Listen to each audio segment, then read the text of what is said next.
I'm just gonna look for a place where everything is playing. I can just go and add this over here, right there, and I'll just loop this section over here.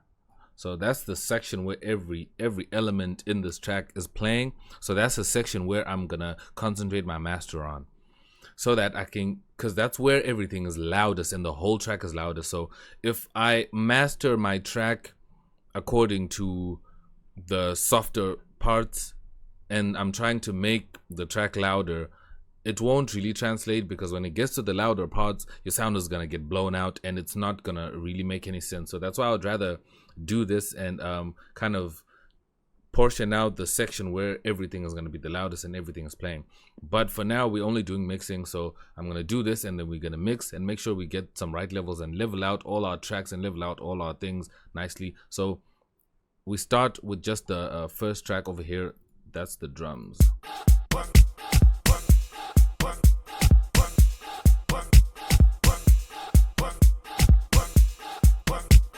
Some of these samples are in my Gqom sample pack. You can check that out. I'll put that in the description if you do not have the sample pack, and also my Deep House sample pack. You can get those, they're all for free.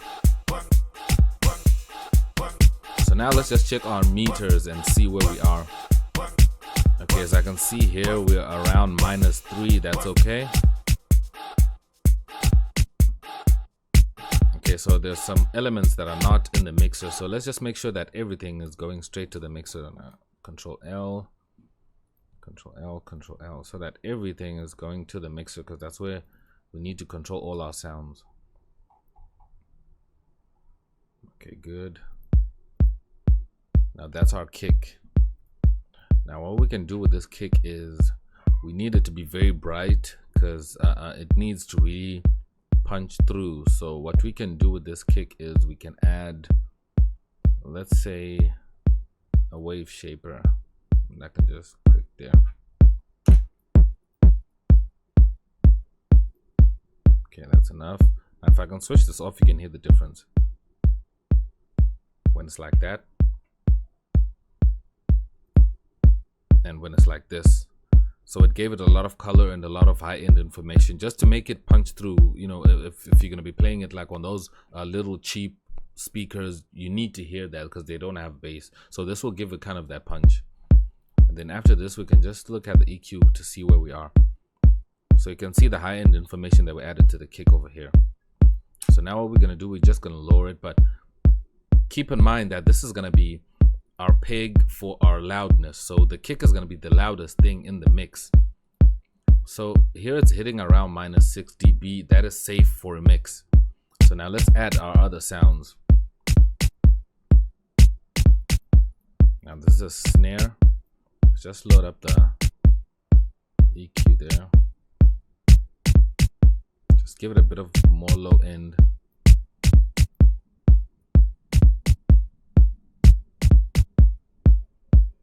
Lower that highs. Let's hit this. Okay, that's a sample. We can kind of filter that.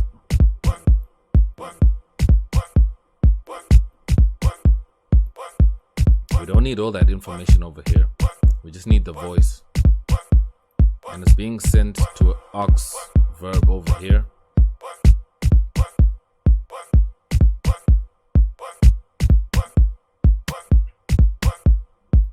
Now we have this tom over here. We can also EQ some of the lows out.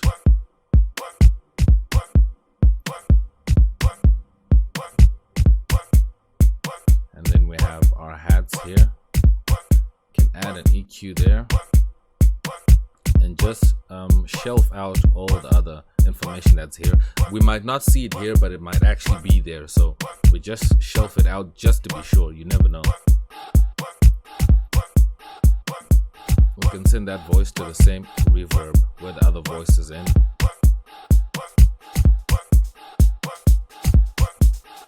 This is another hat that's going to a delay. That's why it's sounding so playful.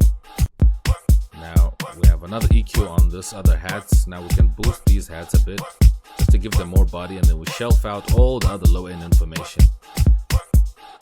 Then we have another sound here. little crash.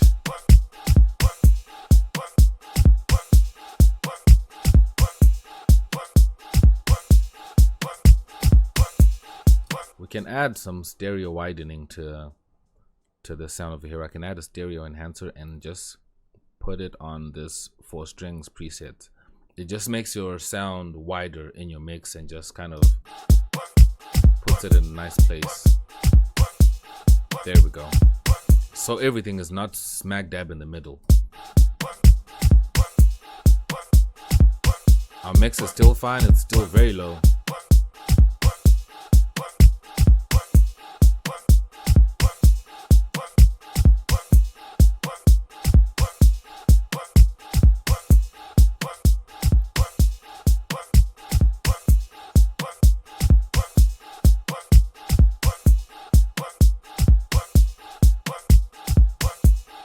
Lower that tom.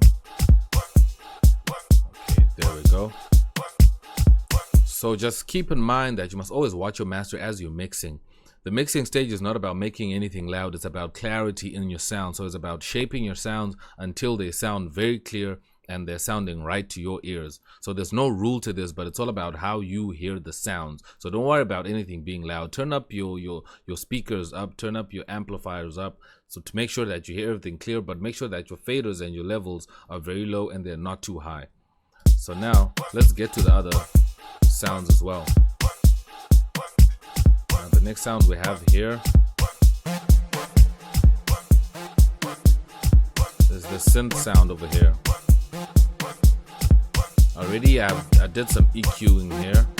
Just lowered out some of the lows, because some instruments are not supposed to be in the low end section of the mix. That's why we cut them out like this, and you know, just give them a little boost there so that they can cut through a bit better.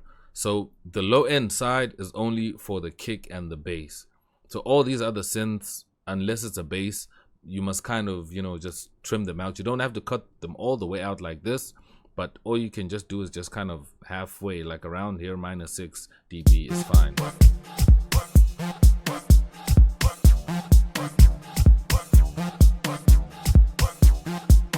And also this sound has a bit of bass.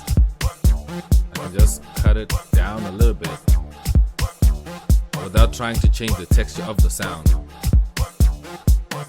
Let's check our master. We're still fine. Okay, let's add another sound. Our brass.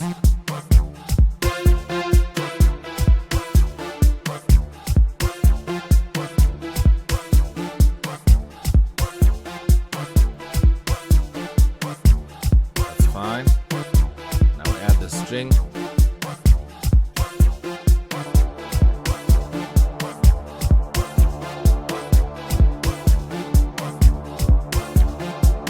This string is just a drone string that's just gonna be in the whole track, just in the background, kind of keeping that tone, that key of the track. So this needs to be more mid-rangey, like in the middle. That's why you see here, cut out a bit of the bass and a bit of the high and lift it right there in the middle. So now we can get to this other sound here that's on 13.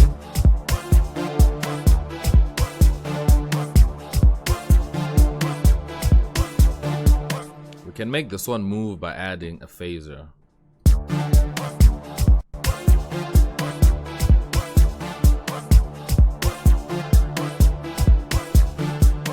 Just add a bit of some more mid-range, because the phaser just made it move, so it kind of made it a bit weaker. That's why I like seeing these waves, because now you can actually see the shape of the wave changing. You can actually change this here. If you want to go back to the metering system, you can just click here and you go back to these meters. But I like seeing the wave so I can see how my sounds are being changed shape-wise. If I switch the phaser off, you can see how it is now. If I put it back on, you see it's a bit smaller. So which means the phaser actually changed the sound. So I would like to see that. So you can switch that over there. Now move on to our next sound. Is the sound over here, and that's another brass. That's on number 8.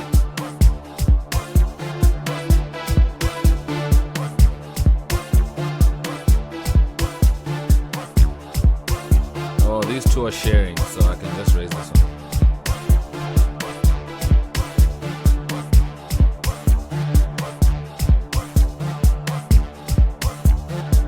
Yeah, that's fine. So now we'll move on to our next sound, which is this on number 23. That's just a crash. Just normalize that to make it a bit more powerful. Because crashes tend to be very loud, because it's supposed to kind of mark the start of a new portion of the track, like 16 bars or 4 bars, depending how often you want to have the crash on. Now let's add our next sound, which is this 808 that's given a lot of bass over here.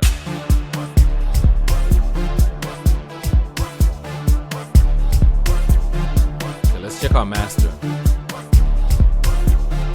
Okay, now we can see it's actually affecting the main mix because it's bringing in all that that low end. Okay, I have a fast distortion loaded onto it, so I'm distorting it heavily. So now let's look at it on our EQ and see how the frequencies are moving. Okay, it's looking pretty thick, pretty decent. Let's just lower this part here so that our kick can pass through. Or what we can do, we can side chain it with the kick. Now to do this, we can just select our kick and select our bass, and I can just move them by clicking Alt and just put them to the side. I'll select this guy, move it to the side, move it to the side over here. And then what I'm going to do is I'm going to send the kick to this track. Let me just label this track side chain. I'll just call it side. I'll just come here on the kick, and then I'll side chain to this track, come here to the bass, route to this track only. And then over here by the sidechain track, I'll load Fruity Limiter, go to comp, load kick, lower my threshold, just raise my ratio.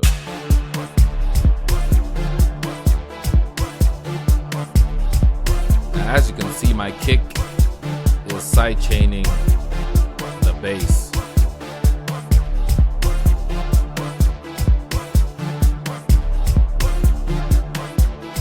There we go. So no matter how hard the bass goes up, it's not going to be disturbing the kick, because the kick, it's ducking for the kick, letting the kick in, thus controlling the kick, because we need our kick to be constant, because it's the constant thing throughout the whole song. That's why some of these house songs, they start with a kick and end with a kick only playing. So we need our kick to be powerful and cut through all these sounds.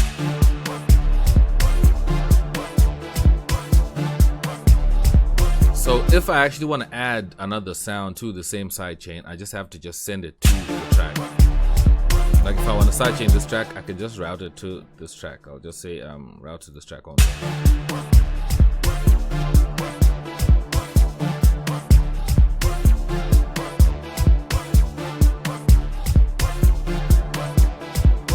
See, so that's how that works. So I'll just put it back there.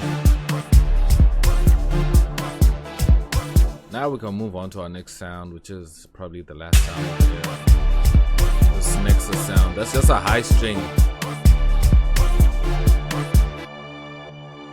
It's also in the same track as the low string, so that's already mixed. And let's just check this part over here.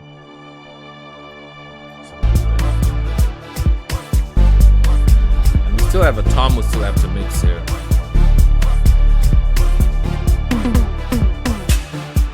There we go. This tom seems to be in a nice place. Just send that to the left, send the other one to the right.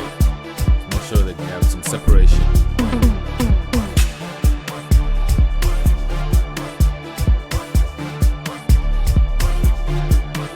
and we're still like below -3, so -4, -5. That is safe. We still have headroom for when we get to the mastering.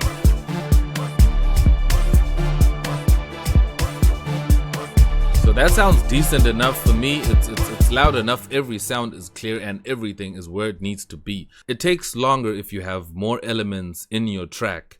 But if you have a simple track, it's very simple. You just go through every instrument in every track and make sure that it's clear. It doesn't have frequencies that are all over the place that are gonna mess up, because what happens in mixing is that all these sounds are all gonna be fighting for space in the frequency spectrum, and they're gonna be fighting for frequency. So if you're gonna have like 10 sounds in the same place, you're gonna just be making your track louder, but it's not gonna be clear because you haven't positioned everything in your EQ clearly. So you have to shape your sounds to make sure that they're not fighting over frequencies.